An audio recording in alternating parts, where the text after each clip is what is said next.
Reit, mae droed I fyny, wan. Be o ti'n weld sy'n bod ar y droed yma? Wel, os ti'n edrych ar y hyd, ti'n weld, ti'n mesur 7.5 cm, so ti'n gyrru lawr y fan ewan. Mae'r hyd yr ochr can ochr i fewn yma yn berffaith. Ond so ti'n gweld mae'r un ochr allan, mae'r ei hir. Mae'r ormod y garn yn fan hyn, a dyma di'r ardal y droed. Ti'n cael, be maen nhw'n galw sole ulcer. Hwna'n beth poenus ofnadwy, mae hwnna'n medru gorffen buwch I ffwrdd I gwir, ys gyd un drwg. So mae'n bwysig cael hwnna i'r hyd iawn o lefelu o ffwrdd, ond y beth sy'n rhoi y fwyaf boen i'r fuwch yma, os weled I ar y top yn fan hyn, mae'r blew yn sticio fyny reit rownd yr ochr o fanna, a mae hwnna'n andros o bwynus, bob tro ti'n twtsiad hwnna.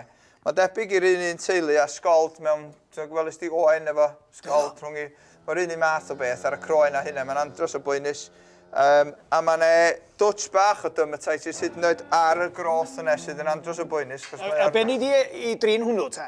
Wel, ti'n mynd medru torri'r groth allan, neu fydd wedi cael infection mewn i'r droed. Y chwbl wedi gwneud ydy glanhau rownd o, trimio rownd o fo, a roed antibiotic arno fo, a roed tissue, a roed bandage arni de, I drio lladd yr bacteria I ffwr, a cadw'r tail ffwrdd arno fo am gyfnod ynde. Ond, ti'n gorfod, bob tro mae'r troed yn dod I fyny, ti'n gorfod asesu yn eitha sydyn, ti'n meddwl, mae gen ti wrach 20 o wartheg I wneud ambell I ddwrnod, so ti'n gorfod edrych yn syth ar lle mae'r broblem. Ac os rhyw adeg o'r flwyddyn lle mae'r broblem yma'n waith, ydy o'n waith yn y gaea pan maen nhw mewn fwy? Sy'n I ddeud bod y broblem yn ddeud o fod fwy yn y gaea. Mae gofyn I ti defnyddio footbath yn rheolaidd iawn ylly de. Achos bod y gwartheg I fewn yn y slurry ag ati, ti'n meddwl, y broblem yma, so ti'n rhwm o gwartheg mewn byd I ystalw, mae'r wair, wel, dyn nhw'n patlo gymaint yn y slurry nach den, ti'n meddwl. Felly, mae hwnna'n fwy o broblem yn y gia, ond yn yr haw, ti'n dieddol o defnyddio dipyn o blocs hefyd, oherwydd yn y gerig. Ie. Ti'n meddwl, wrth nhw gered nôl ymlaen I gael ei godro, wrach fy'n yr gareg di mynd mewn yn ymwyl yr ulcer o'r lenni, lawr y lein wen, a fy'n ti'n meddwl, infection o beth o fanna, so weithiau dwi'n defnyddio fwy o blocs pren, debyg I... Lle mae'n un fan hyn, fan ti?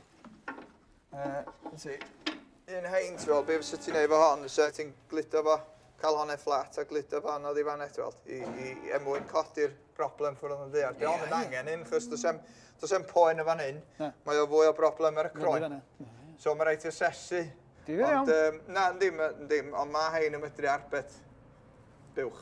Os gei di fuwch mewn traffaeth gwarw, a bod hwn yn rhoi lot o boen iddi. Mae hon yn hirach bloc nag be oedden nhw datblygu ddechrau. Mae'n hirach ac hefyd ddim cweit mor drwchus. Dwi'n well gynnau hein, Steve Jones wedi datblygu hein, achos mae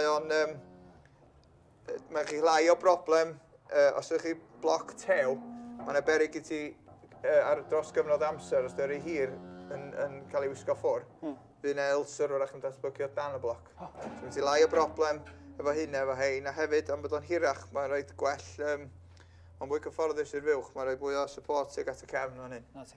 Wedyn mae'n cerdded y well anno fo, ac yn gwisgo lawr yn fflat. So, dyna'r math, ond efo hon yn fan hyn, dyna fyddai'n neud, wan ydi jyst trimio'n arferol, disgyn hwn I lawr, ac wedyn yr bandage. O, taro fi, mae rhyw gyfuniad o'r hen ffasiwn, a ffasiwn newydd nhw mewn ffordd, ydy pren ydy, ond ydy wedi? Ydy, darn o bren ydy, ond sy'n ni'n licio meddwl paint o.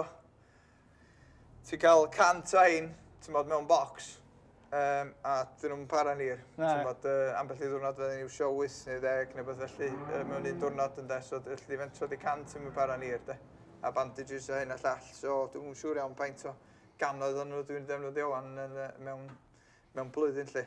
Os fedra I beidio, iwsio nhw, na I ddim yn de, ond os ti angen un y dyna fo. Wyddwn I ddim bod yna gymaint i'r job? Wel, mae ne, mwy, ges I sioc pan fes I drosodd dramor 20 mlynedd yn ôl, o'n i'n meddwl na jyst mater o, ti'n bod, trin y troed a dyna fo, ond mi oedden nhw wedi rhoi lot o waith I mewn i'r peth, ac nhw ydy'r meistri ar y job, dweud I gwir.